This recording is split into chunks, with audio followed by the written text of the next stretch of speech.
What are some adversity or traumas that you think your children had to face as military connected children?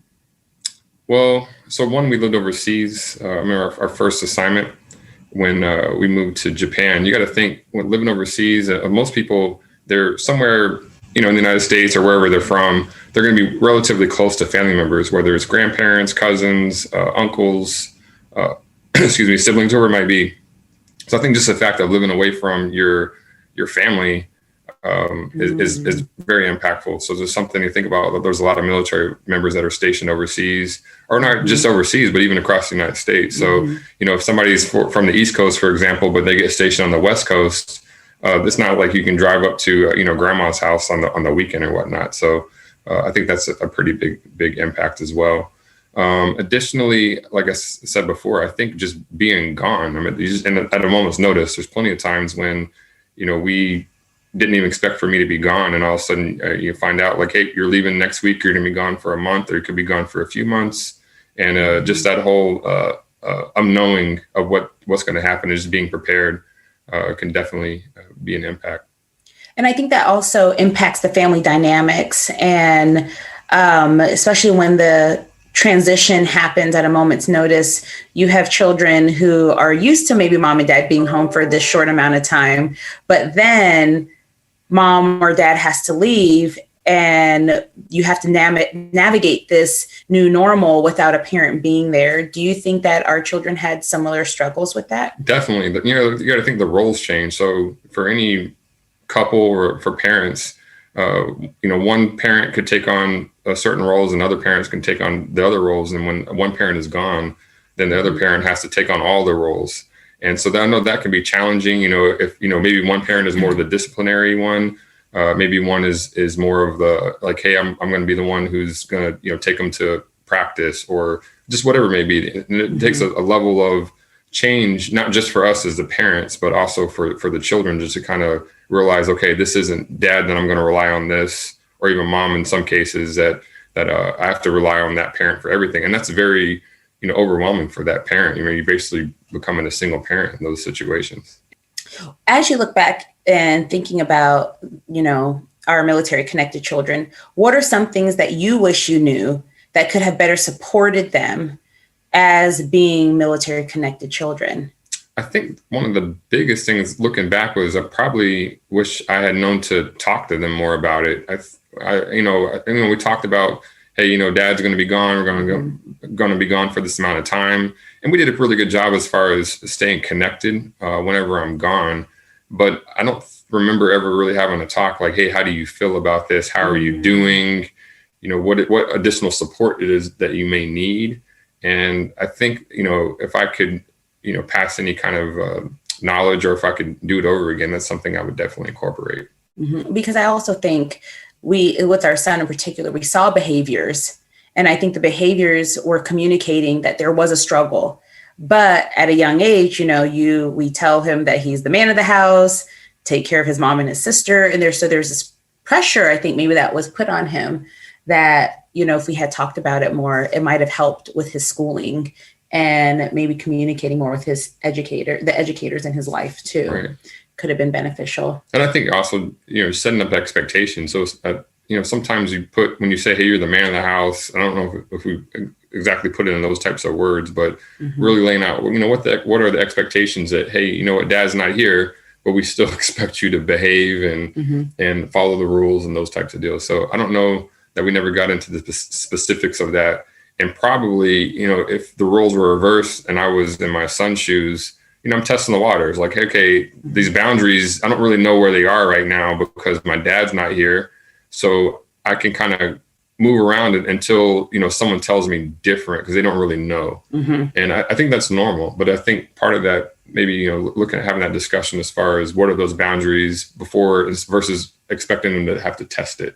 Well, I think sometimes as children, they could be testing it for sure. But I think also if they're not used to sharing their emotions and, because of that relationship you had with him, when you're gone, I see it more as I'm sad or I'm hurting because I don't have my dad here. And I think a lot of times it could be not necessarily testing the boundaries, but a way of communicating, whether being sad or hurt or even scared, because you're sometimes military service members aren't going to safe places. Right. So I think that's something we have to consider too when we're sure. talking to children in particular, as they're going through some of these adverse experiences as military connected children specifically.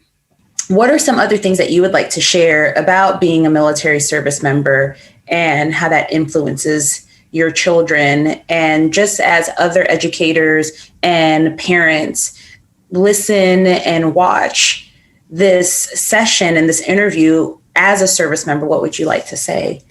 I would say it's a lot of times I don't think that educators understand what it is that children are going through.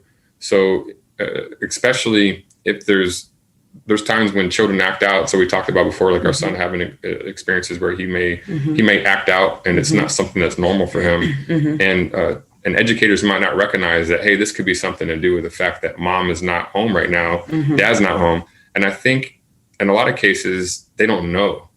I just know from our standpoint, when we were in Spain, a lot of times we would have students that were out, and we had no clue that not the students were out, but their parents were deployed, and we didn't know. And it's difficult because sometimes they can't let us know. It could be something that is not public knowledge for security reasons.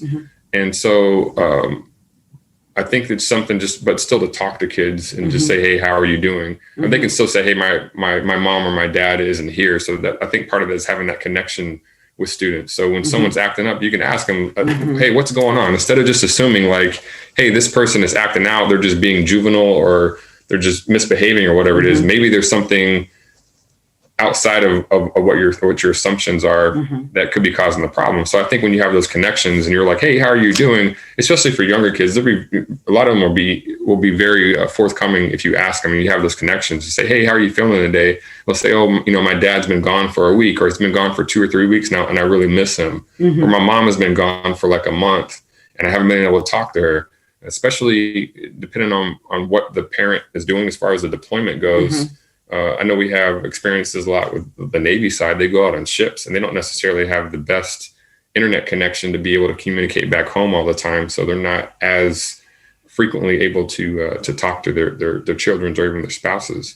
And there's a worry on that. It's like, hey, how is mom doing? Or even from the parent side, how are your children doing? And so I think as for educators, having that connection with students and recognizing that, hey, something looks a little bit off, that you can ask those questions and see how they're doing. As we're in the season of experiencing COVID and teaching and learning through COVID, because you're not only are you a military service member, you're also an educator. What are your hopes for the future, just overall, in this season of teaching and learning through COVID?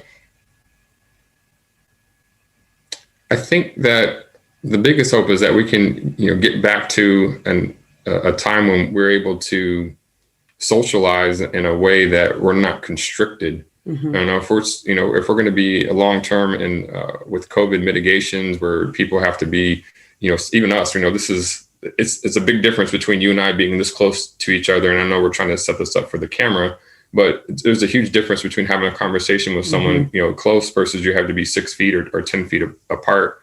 That makes a huge difference. And just being able to, get back to whether it's sports or in the classroom, there's just a lot of things that we can't do in order to uphold the mitigations that we have going on for COVID.